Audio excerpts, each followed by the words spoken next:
Okay, so this plate from experiment 7, we have a couple of colonies that I show you from the video.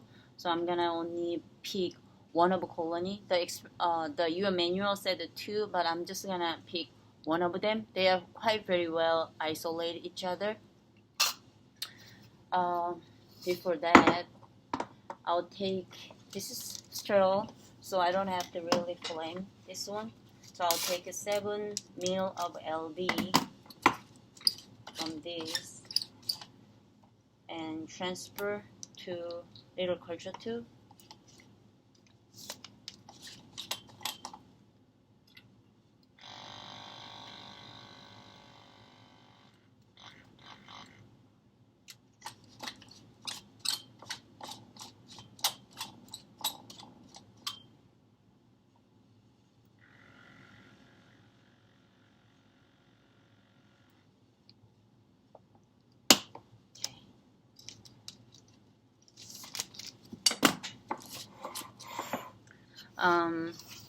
Take it,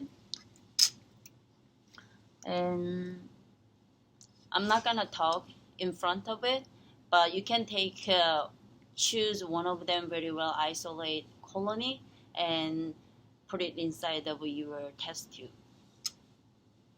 Maybe can you move the plate very close to the camera? Let me see the pen.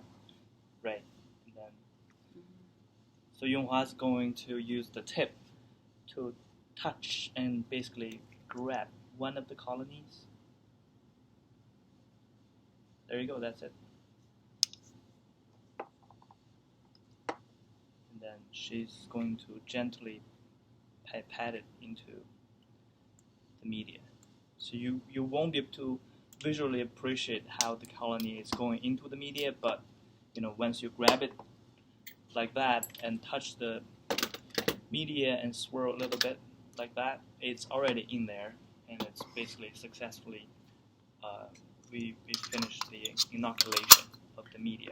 So this one particular your plasmid is resistant. The vector is ampicillin resistance. So we're gonna put ampicillin inside.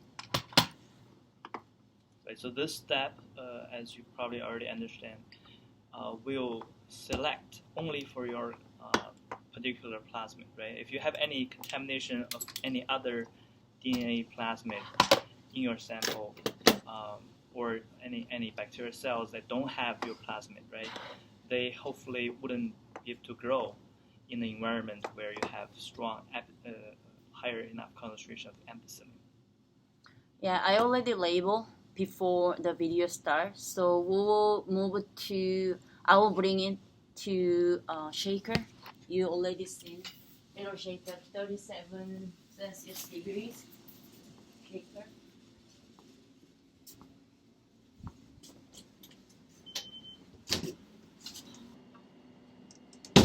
And it's still 37 Celsius degrees. And it will wait for overnight. Usually, your menu said 13 hours. Then next morning, we'll harvest.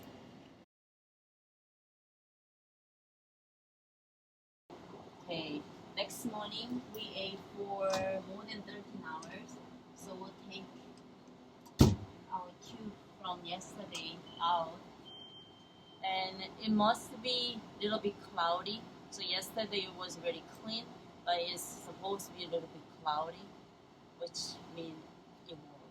Right, the bacteria has amplified. You have a dense culture, right? So that's the sign of successful growth of your bacteria. Okay, so then now we're gonna move on to recover the bacteria by doing a centrifuge, so that we bring the bacteria cells to the bottom, and supernatant on top will be discarded afterwards. Okay, go ahead. This centrifuge is a little bit bigger one because we're dealing with the bigger volume of the tube. So balance, you put just So we set up like you let manual describe the speed. Then we'll do 10 minutes. 10 minutes for the speed. So we'll start spinning.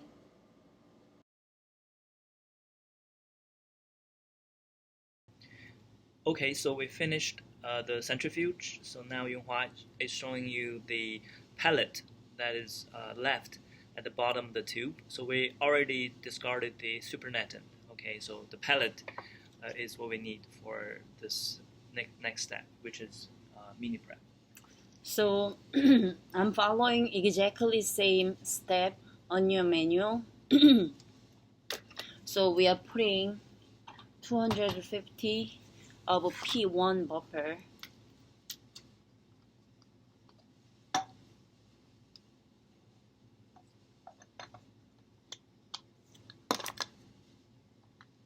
So this buffer is going to help resuspend the pellet in there, okay, and also getting things ready for the next step, which is lysis. Okay, so Yonghua transferred this resuspended pellet into the smaller Eppendorf tube. Then we'll put same amount of volume as P1. P2. So yeah, we put P2 into here. So the P2 buffer, when it's added, it will basically help dissolve, break the membranes of the bacterial cells. Okay, so hopefully you can visually appreciate how this basically it has a little hint of being more transparent than before. It was more denser. So yeah, that's basically the lysing, what lysing does to the sample. So we'll wait for not more than 5 minutes. So I will check up after 4 minutes. It's ready to go for next step. We are adding buffer called N3. As you can see, we haven't used for a while. Hard to open. So this N3 buffer, when you add it to the mixture, it's going to precipitate many things. So it basically is changing the pH of the sample. What it does is it's precipitating most of the proteins and also the genomic DNA, right? So which are pretty big. Under this condition, they will denature and precipitate out in the sample. So those are the things we want them to go out a solution. Okay. So we'll centrifuge for 10 minutes. Right. So this centrifuge again will bring all the precipitants to the bottom of the tube, and then the supernatant is what we're gonna be recovering after the 10 minutes span. Okay. Okay, 10 minutes has passed, so we're gonna recover the sample. So we'll just take, there is some, it's not really, they separate clear part and something. So for this sample, we really need the liquid portion, the supernatant. Okay, so Yonghua is now taking it with her pipette. Okay, so the solid will be discarded, and the liquid will be transferred to the spin column, the top portion of the spin column.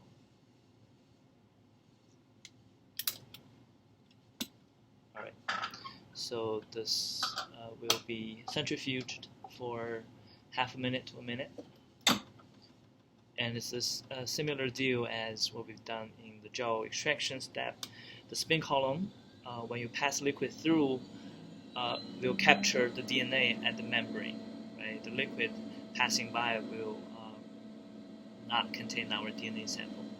Okay. 30 seconds.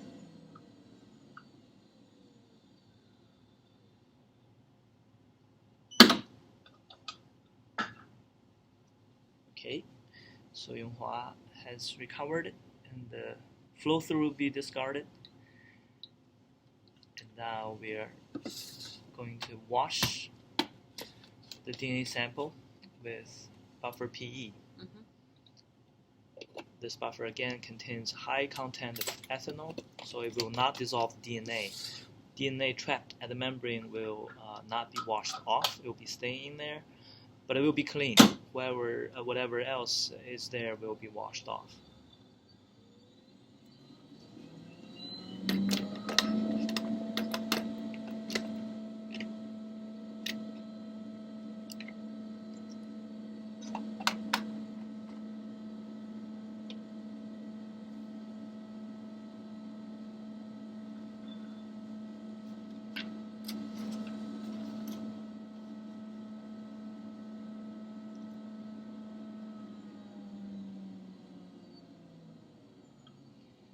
Alright, so after this washing step, Yonghua again is going to discard the flow through, okay, but then we're ready to elute the DNA with the elution buffer.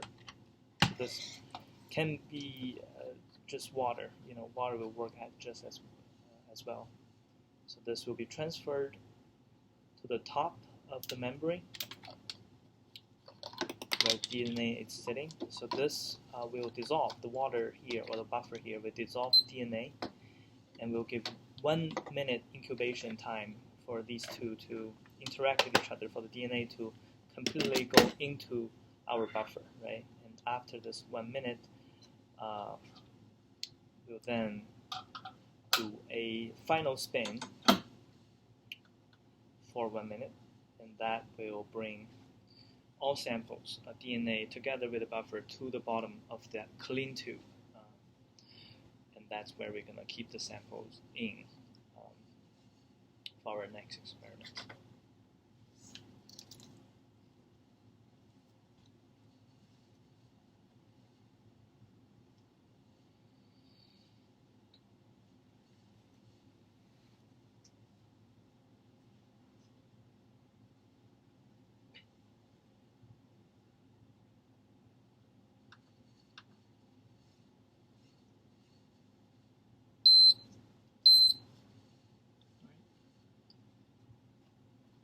Okay, final spin.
It's all done.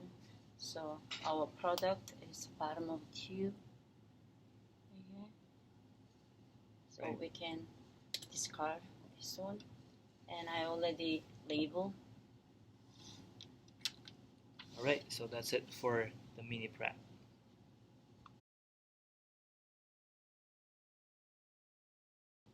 Okay, so we're moving to part B, restriction enzyme digestion. So here in table 1, there are 3 ways of basically doing the digestion and then testing whether we have a successful cloning, right?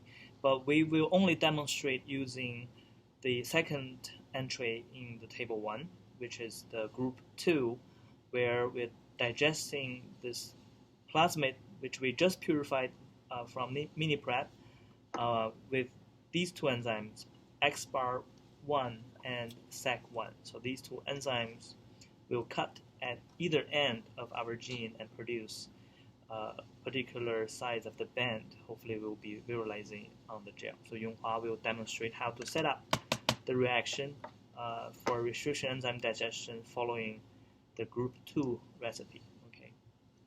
So this is buffer. So this buffer is the optimal buffer for the enzyme to work in.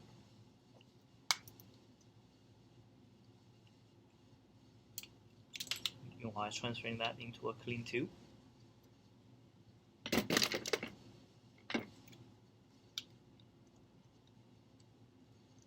Then I will add plasmid, our DNA. Again, this DNA is what we have just purified from mini-prep.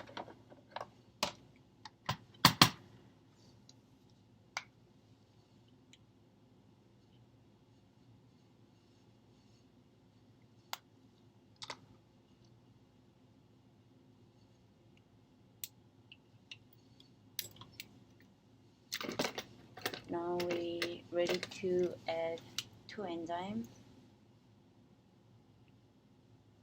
We use the same box for enzyme we keep in this box. We just took it out from freeze. Right. Again, the 2 enzymes are XBAR1 and SEC1, and Yonghua will add each one of them in there.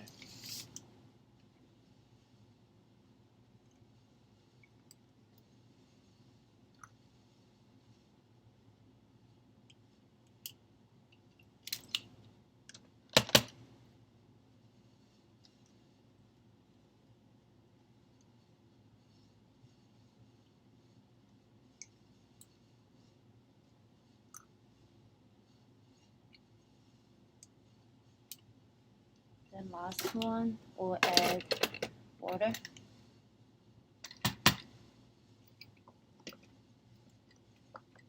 Same water we used from previous experiment is filtered.